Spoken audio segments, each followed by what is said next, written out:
Yo, and welcome to the Trace test track. And take me a while to set this one up. It's been on my mind because I haven't run these ones together for a long time because I haven't got a loco service record on these two. But I will explain a bit about what you're looking at now.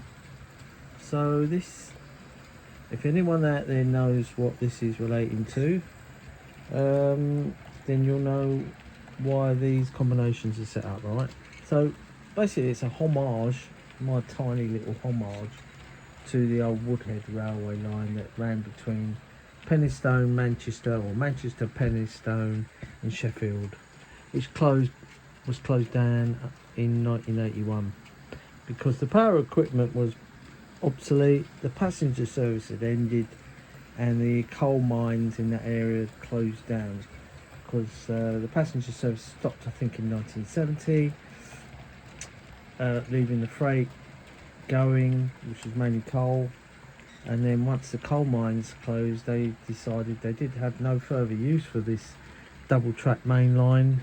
It was 41.5 miles long and slowly taken up. And Woodhead Tunnel, the 3.5 mile long tunnel that was built by British Railways no less in 1951 or 53, I'm not sure which, was redundant. It's since been taken over by the CEGB, Central Electric Generating Board, or National Grid as it's known now, and they run cables for it, and there's no hope really of it ever reopening. The other tunnels are still there, some of them you can walk. And yeah, I've never been up there to see it. Plenty of it is in video. There were steam trains running on it once upon a time. That would have been LNER ones, the austerities, not austerities, the O1s I think it was, type engines. There were big 280 engines. There were great central engines that ran over it, you know, steam engines. And yeah. But these, the Class 76s, really dominated the scene, and also their sister engines, the Class 77s, I think, which only six were built, or was it 7?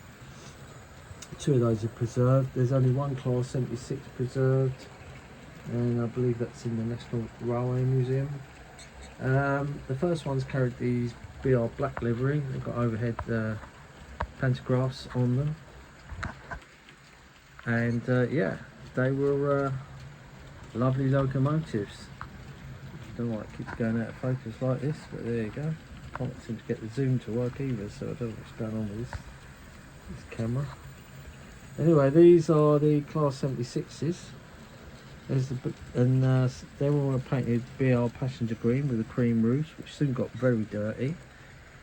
And these two Class 76s are hauling a typical blood and custard rate of passenger coaches, which might have been seen up until the passenger service was taken off in 1970. Although these carmine and cream coloured coaches would have been taken out of service, or repainted I should say, into BR maroon by that stage, and then later BR blue and grey and whatnot. So that's the Class 76 there with a green and cream roof on it, and we'll have a look at the BR black one. It's got light red lining. I have done some adjustments on these locos. This Class 76 here, I have put the light in the cab of that, so it's currently running its cab light, which I don't think it's supposed to do, but yes, yeah, lovely loco.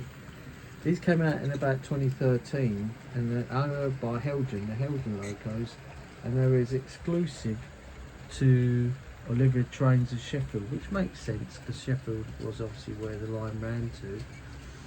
And Helgen also brought out the Class 77, which was also exclusive to Olivia Trains. So yeah, we'll stop these of course and try and go over them. They've got plastic bogies, but twin wheel drive. They've got lovely powerful motors, these. Now this green one, when it was in another part of the house, unfortunately I dropped it and bits fell off. and luckily nothing was broken or so I thought. And I pieced together the bogie, and the motor fell out, like the tail gear actually fell out. Yeah, I'll sort that out. The coaches came uncoupled. Yeah, some of the tail gear came out.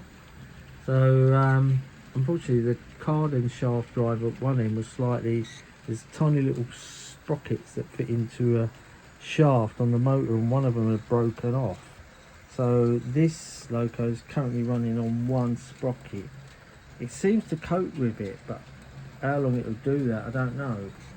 You can get spare parts for it, but you have to take it apart quite a lot to fit it back in, and I don't really feel like doing it, you know. So, and as it's running okay, I've sort of let it go, but I am aware of it, okay, and it is in the notes. As I say, these are fabulous locos from Hellion, and I've been umming and ahhing over getting the Class 77, which is the same sort of loco look wise, apart from it's got cocoa wheels. There's 6 wheels per bogie, where these only have 4. It's quite slightly longer, of course, and I believe probably more powerful. And when they finished their working lives, they all got transferred to the Netherlands Railway, where they carried on. One was used for spares, and one came back and is in currently Manchester Museum of Science and Technology, I think.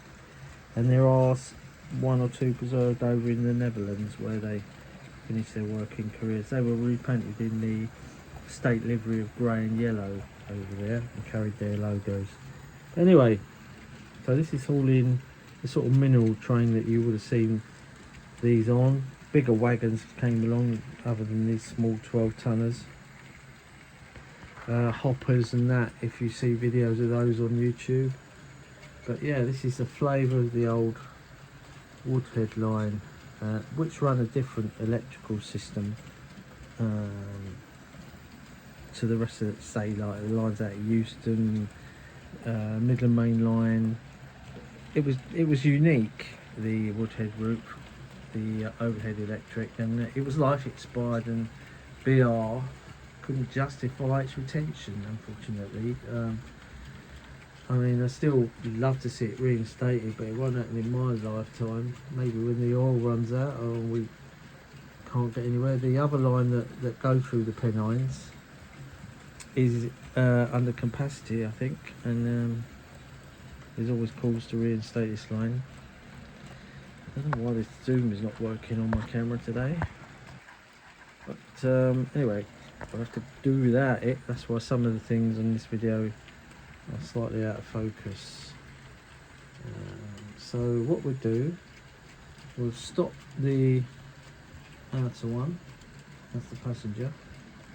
Stop this, get a good look close up of this. It's got the yellow warning panel on this, and this is E26051. And then we'll stop the other one and have a look at that.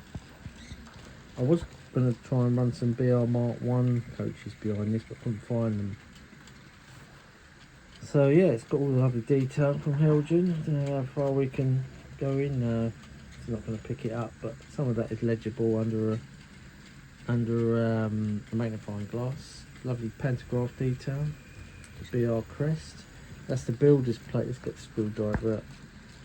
I'll show you what this is. The builder's plate here. This, I think, where were these built now? Gorton Works in Manchester, I think, possibly. Rear end detail is the same, all very good. Separately fitted parts all over these. This buffer beam actually comes off there. It will detach just like that, as you can see. It's already trying to come off. It should really be glued on. I'll see if I can push it back in a bit more. It should be glued on. Yeah, it's in the process of coming off. I'll just leave that there. They've got sprung buffers. So yeah, that's it. I've got my traditional blue suited drivers or blue uniform drivers in there. And this comes with working lights, this model, and they're even fitted with speakers, although these haven't got sounds, but you can get sound files for these. Yeah, it's got the marker lights light up, but what I did, and I did this with a few Helger models, I took the marker light bulbs out and moved one of them to the cab area. Okay, so if you can't really, it's not that bright, but if you turn the lights off, you'll see this got its cab lights on, like that one has. Alright, so what we'll do, set that off and stop it over there, and then bring the black one round. Have a look at that one, the sister engine. There are slight detailed differences between the two, apart from the colour. These coaches are nice. These are Hornby Gresley coaches mixed with Bachmann Super Detail new Thompson coaches. Right, we didn't stop that, did we? And we stopped it suddenly. That's because I was doing something else. There's always quite a few things to do when you're using the controller and the phone. Right, so this is 26020, and as I say, it didn't have the E number on it when they were first built. I think these were built in the 1950s possibly, maybe earlier. But this is as built in the BR black with the line red. I thought it looked fantastic. It's got the early crest on it. Builder's plate in the middle. Notice the little red lining on the bogies there, those bogies. Again, they're plastic. Lovely pantograph detail. You get a box of extra bits, a bag of extra bits to add to this. Well, unique to these locos, which I haven't added. I may get round to doing it.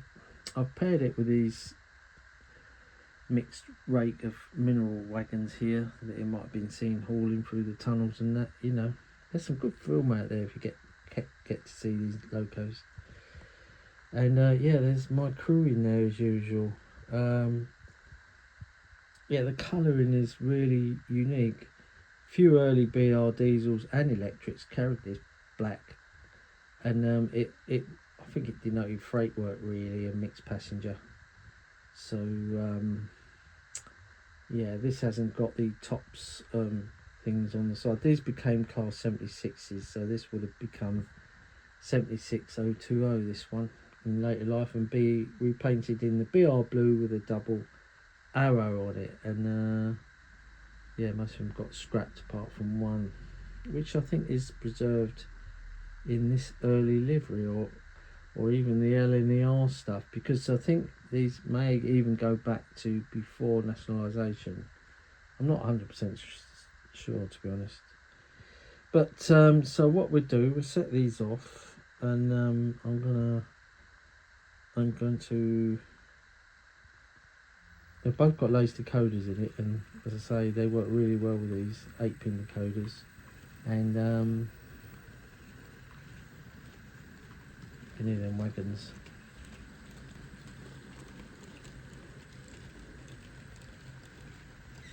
Bang, bang, bang, they would have made a... These have got plastic wheels, most of these wagons, and I probably will fit them with the metal wheels, better wheels on them, just so I can get better track noise. I mean, they run okay, but you can hear them a bit over there. Listen as they go over the rail joints. So that's that one, and we'll get the green one off.